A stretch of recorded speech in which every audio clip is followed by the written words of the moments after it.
Bom, eu estou bem feliz de compartilhar algumas coisas com vocês hoje, de poder compartilhar o meu coração e principalmente dividir, coisas que aconteceram aí nesse último mês, que a gente, uma galera esteve fora, eu estive lá no Avalanche e eu vou poder compartilhar hoje com vocês, então, algo bem específico que Deus mexeu no meu coração e que me trouxe cura e liberdade. E eu queria começar propondo uma dinâmica. Mas ela é bem tranquila, não vai ter muita interação. A gente não vai dançar. Não agora, pelo menos. O que eu queria propor para a gente fazer agora é para a gente fechar os olhos. Podem fechar os olhos. E respirar bem fundo. E quando o pulmão estiver bem expandido, segurar um pouquinho o ar antes de soltar.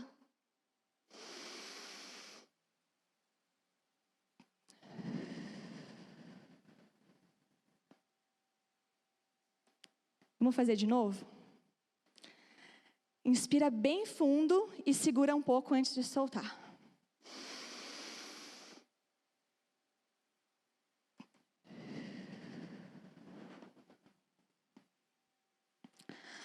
O seu sopro me deu vida. Abri os olhos ao mesmo tempo em que puxei o ar com todo espanto. Sonhava que um mar revolto me encobria e que sem ar eu ficava. Pupilas ainda se ajustando a pouca luz, lembrei do seu sopro que me deu vida. Deixei o ar ir entrando lentamente pelas minhas narinas e preenchendo os meus pulmões. Com o tórax expandido, quis saber qual era a sensação de reter a vida em mim. O meu ar volta ao ar.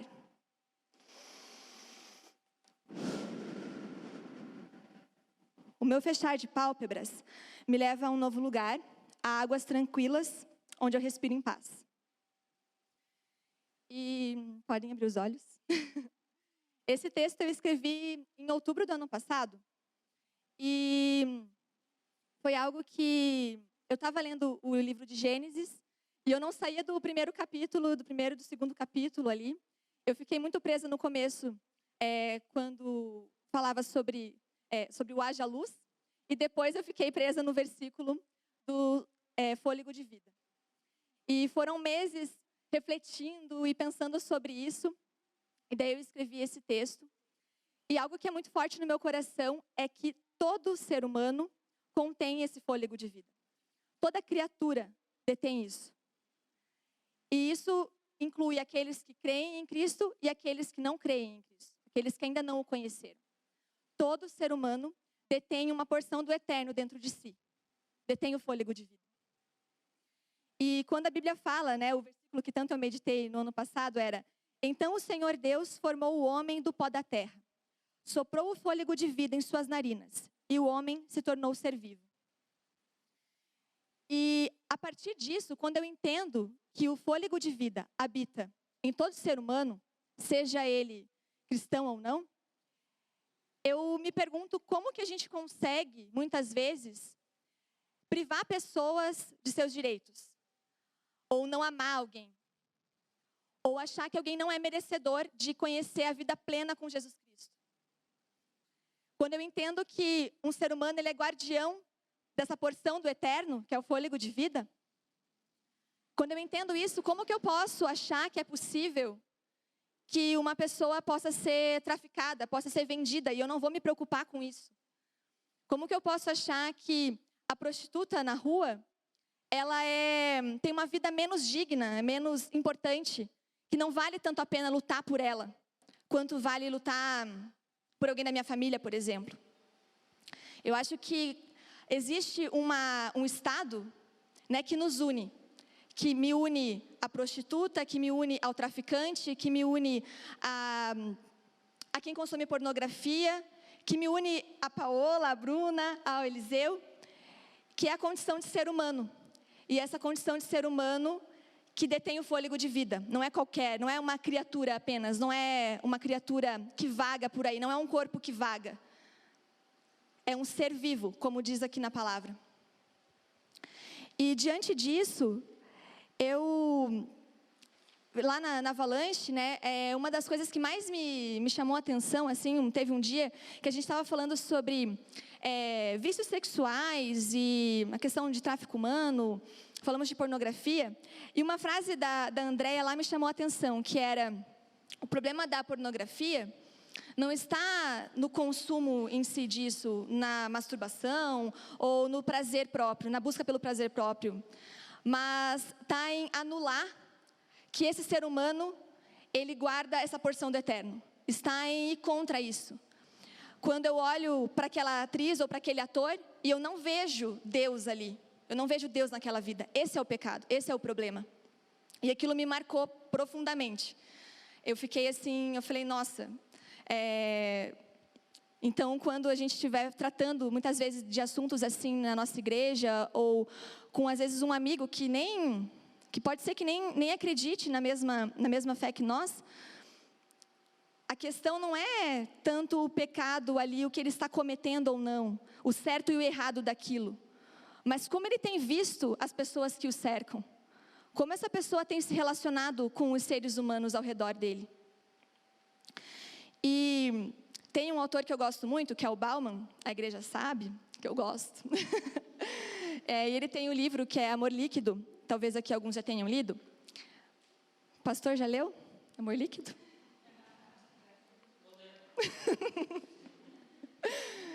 E nesse livro tem uma passagem que ele fala assim que o ritmo, né, o estilo de vida que nós temos hoje, esse estilo líquido de vida, que ele fala das relações que são fluídas, das relações que não se firmam, esse estilo de vida permite com que a gente coisifique o outro com muita naturalidade. Esse estilo de vida faz com que a gente ache que as pessoas são não só substituíveis, mas descartáveis mesmo. Ele dá um exemplo que ele fala assim, como se a gente estivesse num navio e quebra uma peça do navio. E a gente tenta reparar, às vezes, aquela peça, né, os tripulantes vão tentar reparar aquela peça, e se eles não conseguem reparar, eles vão comprar outra, eles vão substituir. Vai tentar ali uma vez ou outra, e se não der certo, vai substituir. E ele diz que as nossas relações hoje são como essa relação dos tripulantes com um navio quebrado, quando uma peça do navio quebra. Então, se eu tenho uma amizade, que eu enfrento algum problema com a minha amiga ou com o meu amigo, eu tento ali uma vez, ver se aquilo vai engrenar ou não. Se não dá certo, eu descarto, eu troco os amigos. Oi? E os amigos? Troco por outros. Eu troco os amigos. Se eu tenho uma dificuldade com o meu pai, com alguém da minha família, eu tento uma vez e eu me canso. E aquilo me provoca dor, ou aquilo me provoca um esforço demasiado. E eu não insisto, eu descarto aquela vida. Eu acho que ela não é para caminhar junto comigo. Eu coloco ela de lado. E assim a gente vai fazendo com muitas das nossas relações e com muitas das pessoas que passam por nós. Entendi? Troca a igreja, sim. Se eu não me adapto com o que tem acontecido na minha igreja, com o que não, algo que eu discordo, eu não me esforço e eu troco. E não é trocar a instituição, né? É trocar pessoas. É uma comunidade inteira que eu jogo fora para seguir em frente e sem resolver o que de fato precisa ser mudado dentro de mim. Que eu acredito que seja isso, assim, de perceber o valor das pessoas, o valor do ser humano. E mais do que o valor da importância dessa pessoa na minha vida ou na comunidade em que ela está inserida.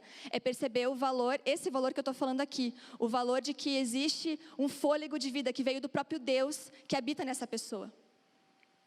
Tem uma passagem lá em Jó, eu vou ler aqui para vocês, que foi outra que me marcou ao falar sobre isso, do fôlego de vida que vem do próprio Deus.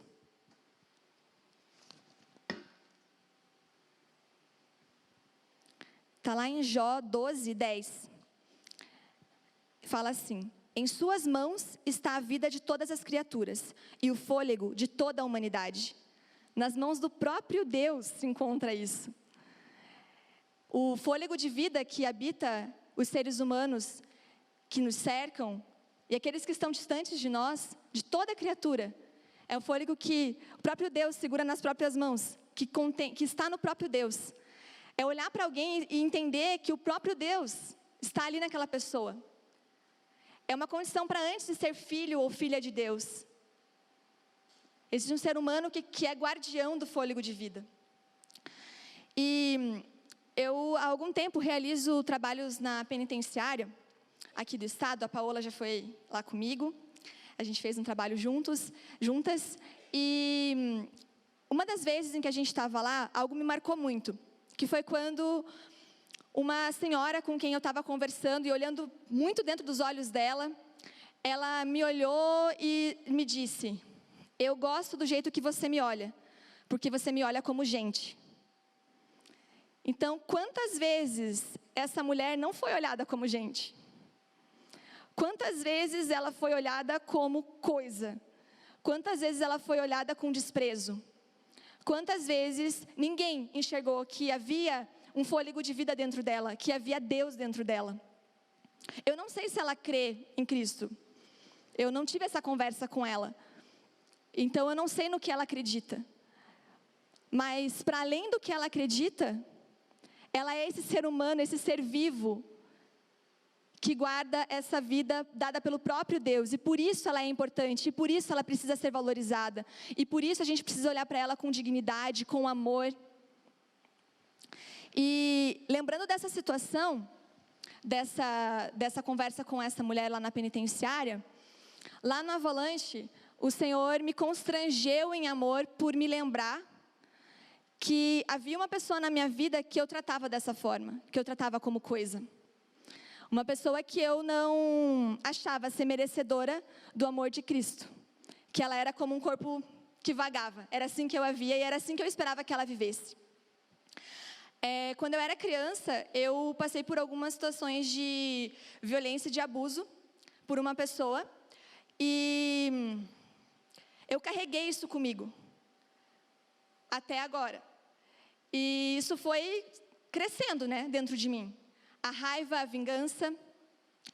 Então, por mais que eu conseguisse ir para uma penitenciária e olhar como gente, para uma desconhecida, ou me envolver com a causa de refugiados e olhar para eles como seres humanos, detentores do fôlego de vida, havia alguém no meu entorno, alguém que fazia parte da minha história que eu não conseguia ver dessa forma. E o Senhor me constrangeu demais com isso, foi algo assim que me quebrou mesmo. E Ele usou pessoas ao meu redor para me falar coisas que me conectaram com o quanto dói não se sentir amado. O quanto dói não se sentir ser humano. Eu pude conhecer pessoas que falaram isso. O quanto doía não ser amado, não ser visto como gente. E naquela hora eu pude enxergar a fraqueza e a fragilidade e a humanidade de alguém que tinha me agredido. E pela primeira vez eu estava vendo essa pessoa como gente, como um ser humano. E olhar para essa pessoa dessa forma, num primeiro momento foi estranho, foi difícil, foi esquisito, nem sei dizer qual palavra, tá? Acho que tudo isso, estranho, esquisito, difícil. E eu lembro que eu escrevi uma oração para Deus, aqui nesse caderno. Deus, eu estou vendo agora que é humano, mas eu estou com raiva, eu tenho ódio, meu coração, eu não quero perdoar, eu não quero que essa pessoa te conheça, porque eu sei o que é andar com Cristo. E eu não queria que ela desfrutasse disso. Era como se eu quisesse vingar de alguma forma, né? O sentimento da justiça própria. E conforme o Senhor foi trabalhando isso no meu coração, e isso foi acontecendo de forma muito gradual, a cada dia Ele falava uma coisa, e essa oração foi sendo transformada. E teve um dia também em que o Senhor usou uma outra situação, que Ele sabia que iria me tocar, que foi, a gente viu um filme sobre tráfico humano, e aquilo me marcou, e eu comecei a chorar. E quando eu comecei a entender o meu choro, uma das coisas pelas quais eu entendia que eu chorava, além de pela dor das mulheres e crianças que passavam pelo tráfico, né, que eram traficadas, era a necessidade do agressor, do traficante, daquele que alicia pessoas, conhecer Jesus. Era a necessidade dessa pessoa saber o que era a vida com Jesus. Essa vida que eu desfruto, que era para ele também. E aquilo cravou no meu coração, né? Então, ok, eu entendi. Se eu estou sentindo isso, eu senti isso já por mulheres lá na penitenciária, por quem eu não tenho nenhum vínculo. O Senhor está me constrangendo. Eu estou sentindo agora o Senhor está me levando a amar e a ver que existe vida, o fôlego de vida dentro do agressor que trafica mulheres. É esse agressor que o Senhor quer que eu ame. É esse agressor que o Senhor me chama para amar também. Então, sim, o Senhor me chama para amar essa pessoa que me agrediu. Eu entendi isso. E como as coisas de Deus são surpreendentes, eu lembro que eu dormi nesse dia, à noite, né, fui dormir, e quando eu acordei com uma esperança tão grande no meu coração, uma esperança, assim, descomunal mesmo. E uma convicção de perdão, uma convicção de que havia vida dentro daquela pessoa. Daquela pessoa que havia me agredido. Havia vida ali dentro. E aquela vida merecia conhecer Cristo. Aquela vida podia viver experiências muito mais incríveis dos que as que eu já tenho vivido com Deus. Aquela vida podia conhecer liberdade. E junto com outras pessoas, o Senhor me ajudou a conduzir uma oração de perdão mesmo, e foi muito, muito, muito especial. Eu nunca vou esquecer isso na minha vida. A liberdade que eu senti ao entender que aquele agressor, aquela pessoa que havia agredido, era um ser humano que tinha vida. Era um ser humano que carregava o fôlego de vida. Era um ser humano, porque está vivo. É um ser humano, guardião do fôlego de vida. E aquilo para mim foi um passo mesmo, assim, algo que me marcou profundamente e que eu levo para a minha vida como um ciclo que se fechou. Essa história que eu contei para vocês brevemente, então, foi lá quando eu tinha 8 anos. Hoje eu tenho 28. Então, foram 20 anos carregando isso. É muito, eu não sei nem, acho que definir em palavras, mas a liberdade que eu senti no momento em que eu entendi isso fez sentido não só na minha mente, mas no meu coração, foi tão grande, tão grande, tão grande, que a minha vontade, eu compartilhei já com algumas pessoas aqui, era levar flores para essa pessoa, ir até ela levar flores e falar: Cristo existe e existe para você. E é sempre lindo perceber que Deus nos chama para trabalhar em conjunto, né? E para amar uns aos outros. É sempre lindo perceber, acho que a forma como Deus se relaciona com a humanidade, assim, com o homem. Desde lá da criação, quando a gente vai pegar também lá os primeiros versículos de Gênesis, da forma como, né, a gente até já teve uma pregação aqui sobre isso, que ele se aproximou para soprar nas narinas do homem o fôlego de vida, porque ele não podia soprar de longe e chegar nas narinas, ele teve que se aproximar para soprar. Então, o cuidado com que Deus trata a criatura ser humano é muito especial, é diferente. E é com esse mesmo cuidado que Ele nos convoca para tratar uns aos outros. Eu creio que é com esse mesmo cuidado que Ele nos chama para amar as pessoas. E eu volto a falar, não é amar aquele que crê na mesma coisa que eu, não é para amar os filhos e as filhas de Deus, é para amar o outro, amar uns aos outros. E esse outro é esse ser humano que a gente está falando aqui. Lá em Romanos 8, quando eu estava lá, eu conversei com o Lucas Martins, nosso presbítero, um dia, e ele me enviou um versículo, que era Romanos 8, 19, que falava assim: pois toda a criação aguarda com grande expectativa o dia em que os filhos de Deus serão revelados. E ele nem sabia que estava rolando tudo isso dentro de mim, sabia de outras coisas, mas esse versículo veio como quase que como um convite mesmo de Deus, um lembrete de Deus. dizendo para mim, né, toda a criação aguarda com grande expectativa o dia em que os filhos de Deus serão revelados. Toda a criação, e aquilo ficou na minha cabeça, toda a criação. Então, toda criatura, essa criatura que tem o fôlego de vida, esse ser humano que tem o fôlego de vida, e tudo que tem o fôlego de vida, tudo que é vida, aguarda, tem expectativa de ver os filhos de Deus sendo revelados. Então, que responsabilidade nós temos? E eu falei, Deus, essa responsabilidade é grande, hein? Que responsabilidade eu tenho? Eu sou filha de Deus, o Senhor já se revelou para mim, eu te conheço.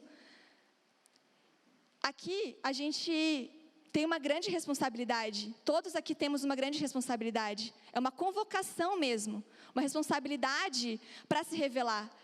E a gente só vai se revelar para essas vidas quando a gente entender que essas vidas são vidas de verdade. Como eu falei, não são seres que andam por aí. A gente não vai se revelar para coisas, a gente se revela para pessoas. E eu creio que a gente é chamado a isso porque nós conhecemos o verdadeiro amor. Deus se revelou para nós conhecemos o amor dele, e a gente só pode trazer liberdade, a gente só pode revelar esse amor, sermos revelados, né, como filhos de Deus, revelar o amor puro do Senhor, porque a gente conheceu ele um dia. E é isso que a gente é chamado a fazer, a revelar Cristo em sua plenitude de amor, a revelar Cristo na sua plenitude de esperança, de bondade, de ressignificação, como o João falava antes, para aqueles que ainda não o conhecem, para toda a criação, para todo ser humano que contém o fôlego de vida. E, para mim, assim, a frase final que eu quero deixar para vocês, que fica para mim e que eu quero levar mesmo como algo para eu lembrar de resumo disso aqui, é que todo ser humano carrega uma porção do eterno, carrega o fôlego de vida dentro de si. E eu queria agora, eu me perdi no tempo, quanto tempo eu tenho ainda? 15 minutos? Glória a Deus. Eu sempre falo tanto, né? Eu queria que a gente orasse. Eu queria que a gente orasse por pessoas que talvez dentro do nosso coração a gente ainda crê que não merecem conhecer Cristo. Eu queria que a gente orasse por aqueles, pode não necessariamente ser alguém que você conhece, mas pessoas que você não considera, que você ainda não consegue enxergar, que existe uma porção de Deus dentro dela. Pessoas que de alguma forma te causaram algo, pessoas que te feriram e que você acha que essa pessoa não pode ser de Deus, ela não foi criada por Deus. Que lá no teu interno é isso que você gostaria, né? Mas que a gente possa orar por essas situações na nossa vida, por essas pessoas, clamando para que Deus venha transformar o nosso olhar. E venha permitir com que a gente enxergue o outro como esse ser humano que contém o fôlego de vida, como eu falei aqui, que carrega uma porção do eterno dentro de si. Então eu vou orar. E eu queria deixar livre também para que se alguém quiser fazer essa oração, quiser vir aqui e verbalizar isso de alguma forma, ficasse à vontade. E que eu estou disposta aqui a segurar a sua mão e orar junto com você por isso. Vamos lá então.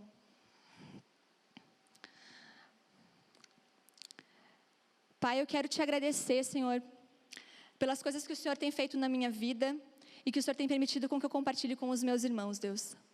Muito obrigada, Senhor. Obrigada por todo o ensinamento, obrigada pelas dores, obrigada pelos sofrimentos. Obrigada por cada situação pela qual o Senhor me permitiu passar. E obrigada, Senhor, porque o Senhor é soberano sobre todas elas. Deus, eu te agradeço também pela vida dos meus irmãos, Deus. E obrigado porque o Senhor é soberano na vida deles também. Obrigada porque o Senhor é soberano sobre situações de violência, situações de abuso. O Senhor é soberano sobre o vício da pornografia. O Senhor é soberano sobre a prostituição, em qualquer esfera que seja. Obrigada porque o Senhor é soberano sobre todas essas coisas, Pai. Obrigada porque o Senhor, em toda a sua majestade, grandiosidade, o Senhor não é indiferente a nada que acontece a nós, Pai. E Deus, eu quero colocar diante de Ti o nosso coração, Senhor. O nosso coração entregue mesmo, Deus, para que o Senhor possa transformar, mexer no nosso coração. Nos fazendo ver, Deus, aqueles que nos cercam, os seres humanos que nos cercam, Deus, como criaturas que carregam o fôlego de vida, Deus, que são uma porção do Senhor aqui na terra.